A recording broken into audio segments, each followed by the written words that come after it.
Rogelio Ildefonso, ¿cómo estás? Buenas tardes. Buenas tardes, Joaquín, con el gusto de estar aquí otra vez. ¿Cómo te va la vida? Bien.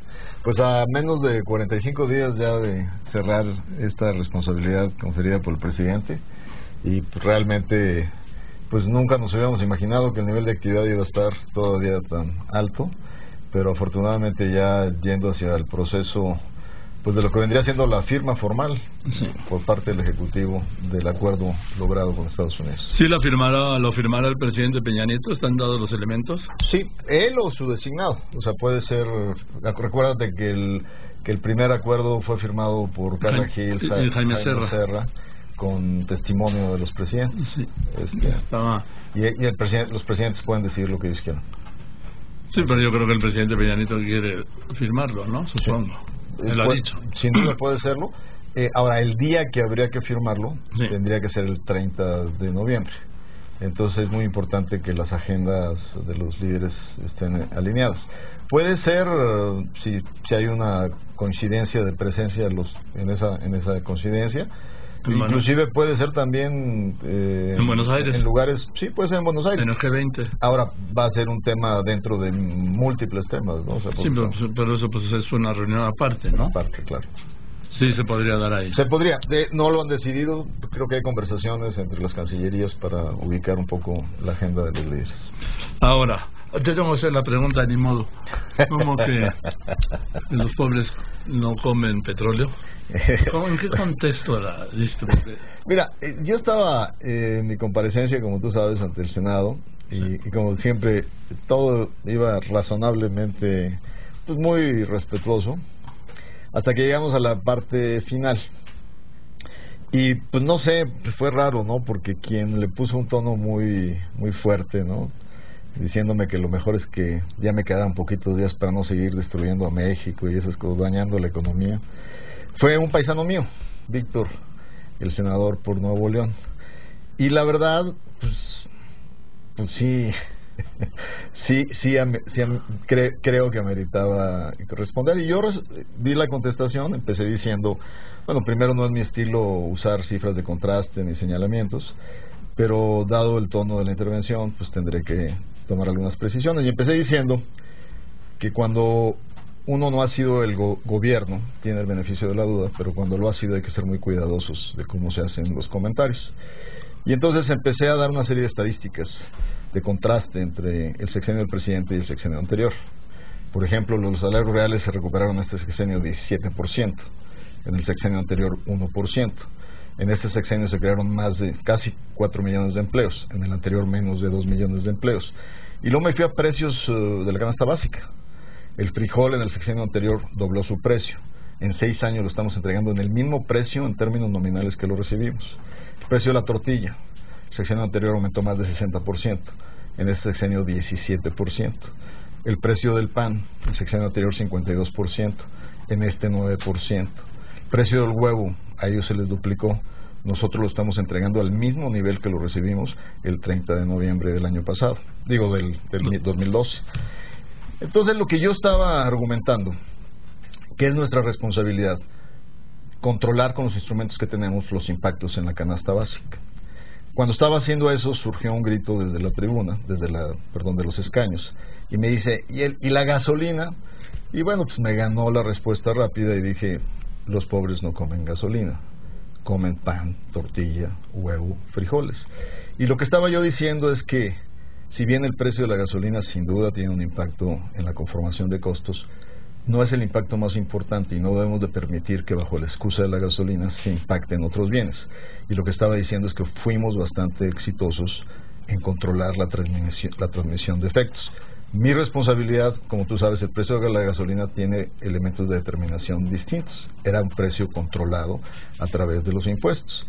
Y como sabemos, la gasolina y los subsidios a la misma son los peores subsidios que puedes dar en una economía, porque el 50% de los que menos tienen reciben el 10% del subsidio y el 50% de los más ricos reciben el 90% del subsidio. Entonces, si yo quiero realmente tener una red de resistencia para aguantar a apoyar a los que menos tienen, pues tengo que ser muy cuidadoso, primero, cómo distribuyo los subsidios, y segundo, cómo protejo los impactos inflacionarios en la canasta básica. Bien, déjame hacer un corte, por favor, Ildefonso Guajardo, secretario de Economía, y regreso con más. A ver, entonces ya no hay ningún problema con el acuerdo en entendimiento comercial de libre comercio México, Estados Unidos y Canadá. No, seguimos trabajando en todo el contexto de lo que le llamamos la limpieza legal de textos. Ya pusimos a disposición del público y obviamente primero de los grupos de trabajo las traducciones. Recordarás que lo primero que se sube es en el texto negociado. Ya tenemos disposición de traducciones. Básicamente estaremos listos con ya formalmente, una vez hecho la limpieza legal, el documento integralmente para firma. Esto me dices que les va a llevar pues estos 15 días y prácticamente 28 o 29 del mes que viene, ¿no? Sí, yo creo que mucho antes tendremos los textos definitivos, totalmente terminados, para tener el colchón. La firma, como te comento, tiene que ser el día 30. Bien, el día 30, y después de ahí ya irá a cada congreso. Sí, cada quien tiene sus propios procesos legislativos. Sí. Y en el caso de México, pues claramente el presidente dejaría todo la ruta para que llegue al Senado de la República. Sí, incluso pues le puede mandar el mismo nuevo presidente, ¿no? ¿O no? Sí, o sea, de hecho puede ser enviado por el Ejecutivo, reconociendo que fue firmado por el Ejecutivo anterior, y ya iniciar el proceso legislativo formal de comisiones. O de plano firmarlo y enviarlo. Puede ser también.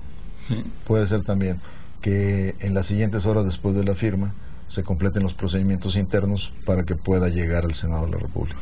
Bien, yo no tengo duda que el Senado lo va a aprobar en México, pero no sé cómo esté allá en Estados Unidos. Hay que esperar un poco las elecciones. Mira, primero, obviamente las elecciones van a tener impacto, las intermedias, pero también te diría que el diseño del acuerdo estuvo cuidando siempre el punto de vista bipartidista en el Congreso norteamericano también.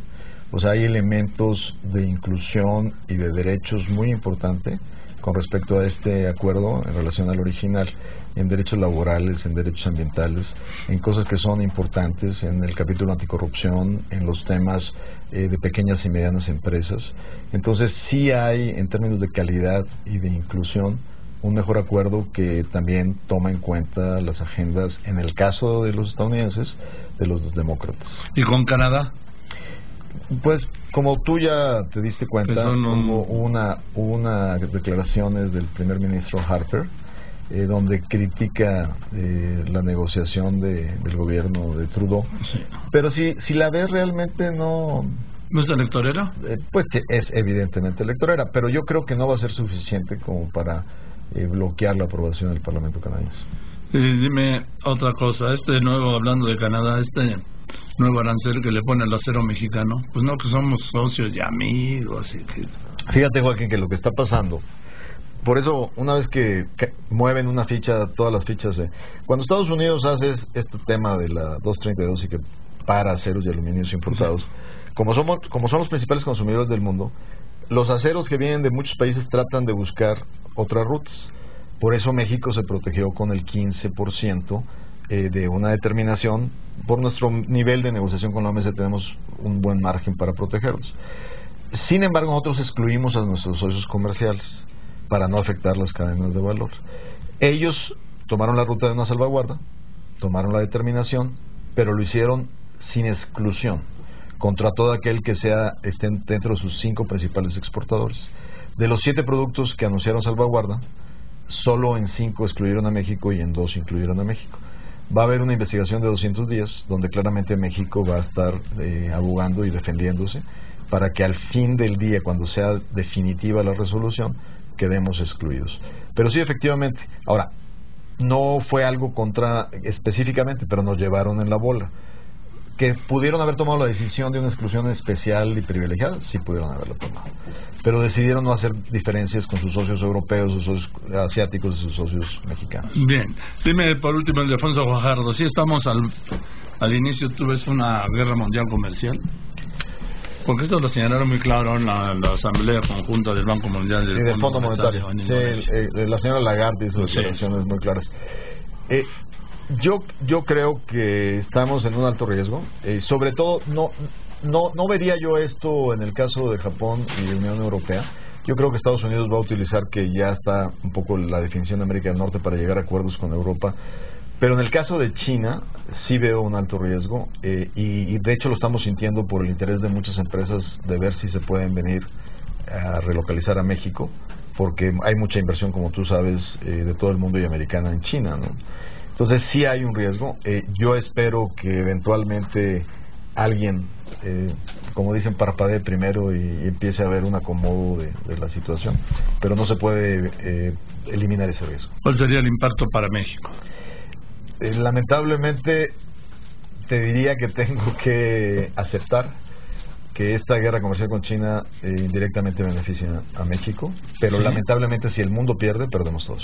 Bien, pues gracias, Ildefonso, te aprecio mucho que hayas venido esta tarde. Gracias, Joaquín, por la oportunidad. Nos vemos pronto. Que estés muy bien. Ildefonso Guajardo, secretario de Economía.